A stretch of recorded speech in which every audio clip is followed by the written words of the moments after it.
I woke up alone on my 65th birthday, just like every year for the last 15.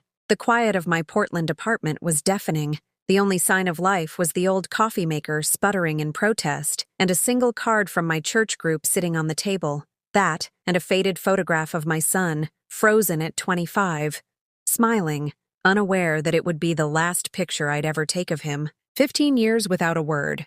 Not a call, not a letter, just silence. I used to blame myself every single day. After all, I'd raised him alone when his father disappeared. Every double shift I worked as a nurse wasn't for luxury. It was survival. Each extra hour meant new shoes, school supplies, his college tuition. I thought I was building him a future.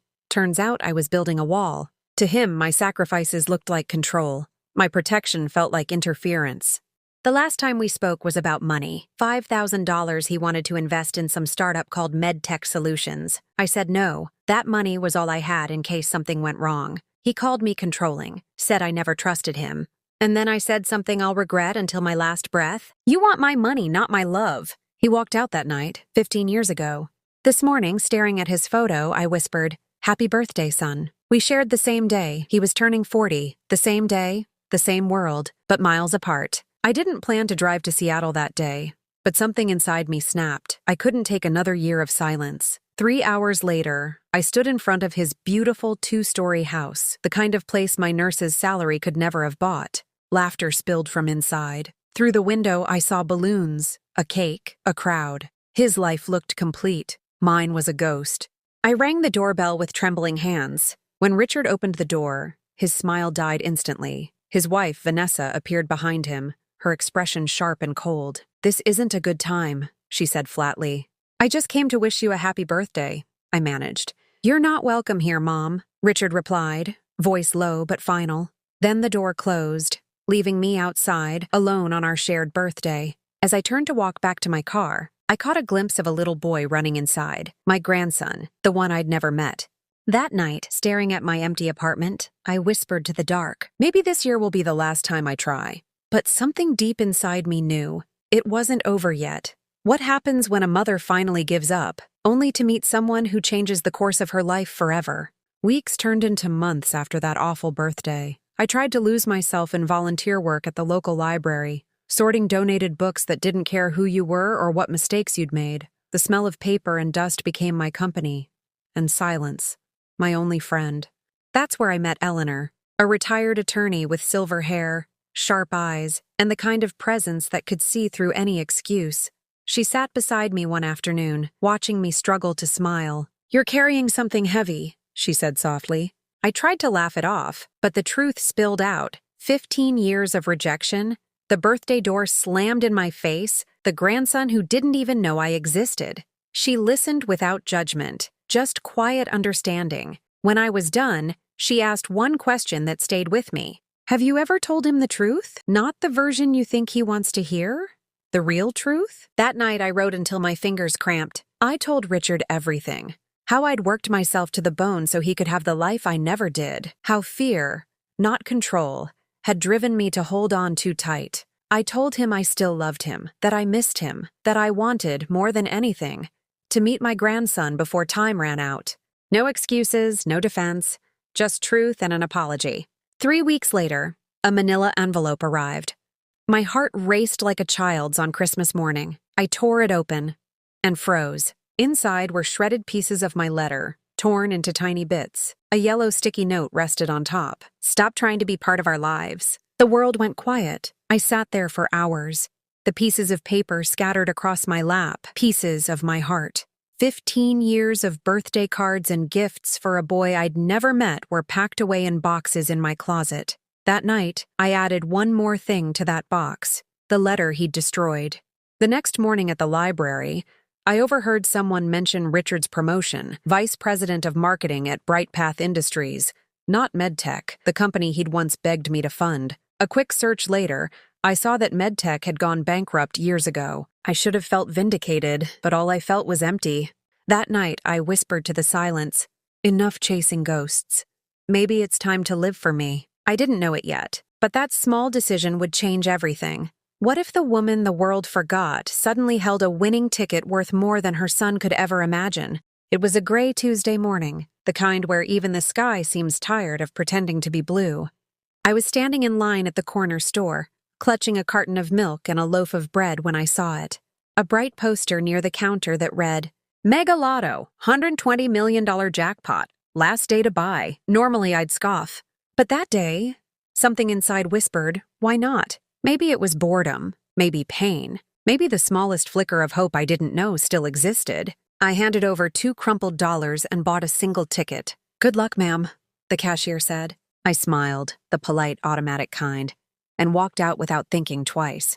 That night, I fell asleep on the couch with the TV still on, a bowl of cold soup untouched beside me. Around midnight, the noise from the lottery announcement woke me. Tonight's winning numbers are... I reached for the ticket, squinting through my glasses, my hands trembling as I read each number out loud. 1, 2, 3. By the time I reached the last one, I wasn't breathing. It matched every single number. For a long time, I didn't move. The room felt smaller, heavier, unreal. I whispered, God, is this a joke? Then I laughed, a sound I hadn't made in years, half disbelief, half release. I cried, then laughed again until it turned into both at once. The next morning, I didn't tell anyone, not Eleanor, not my church friends. I didn't even call the lottery office right away. For 3 days, I carried that ticket everywhere, tucked into my Bible like it was a secret between me and heaven. When I finally claimed it, the officials took my photo, but I asked them not to publish my name. I didn't want cameras or headlines. All I wanted was peace. I bought a small farmhouse on the outskirts of town, 3 acres, quiet, surrounded by maple trees that blazed orange in autumn.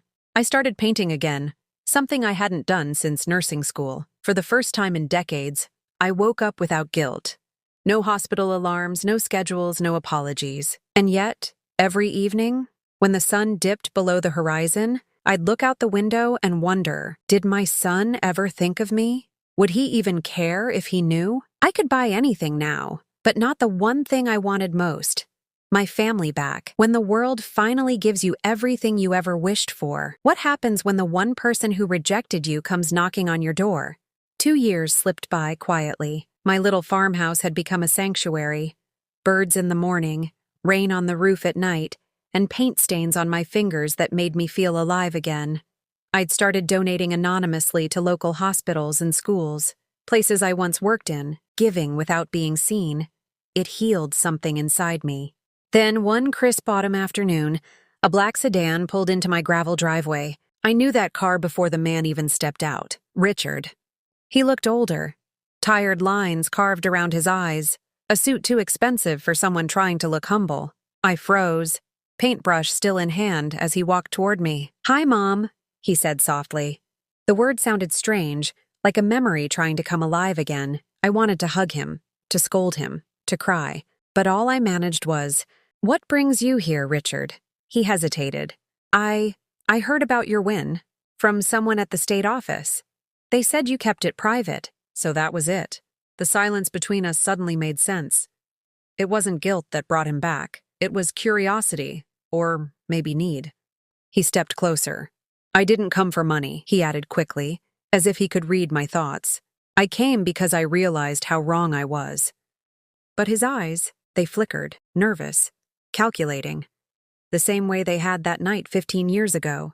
I spent years thinking you never believed in me, he continued. But now I see how much you sacrificed. I'm sorry, Mom. Tears burned behind my eyes, words I had prayed to hear, now hollow in their timing. I wanted to believe him. I really did. But a mother's heart knows when love is real, and when it's dressed as repentance.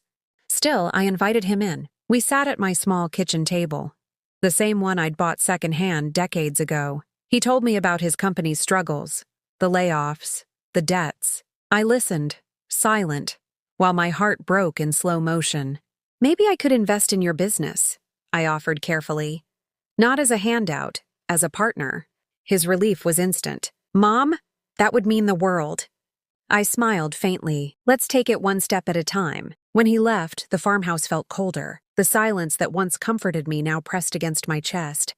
That night I stood at my window, the moonlight soft on the fields, and whispered, Lord, if this is a second chance, help me see it clearly. But if it's a test, help me stay strong. Because deep down, I knew This story wasn't ending in peace. It was only just beginning again. What happens when love, forgiveness, and greed collide, and a mother must decide whether to save her son or save her soul? The weeks that followed felt like a dream I didn't trust. Richard called every few days, cheerful, attentive, polite. He asked about my health, my garden, the weather. For a while, I almost believed him. Maybe people do change, I told myself. Maybe this was my miracle. Then one evening, he arrived with documents. "Mom," he said gently, "there's a new investment opportunity. A clean energy startup. If you could just sign here, I'll handle the rest." My fingers trembled as I held the papers. The numbers didn't add up. It wasn't an investment. It was a transfer. He wanted access to nearly all my funds. I looked up. "Did you think I wouldn't read it?" His jaw tightened. "It's just business, Mom. You wouldn't even notice the difference." I stared at him.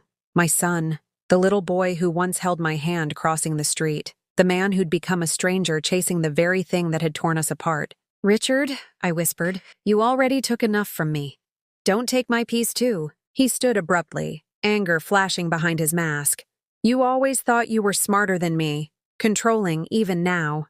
"No," I said quietly. "I'm just not blind anymore." For a long moment, silence filled the room.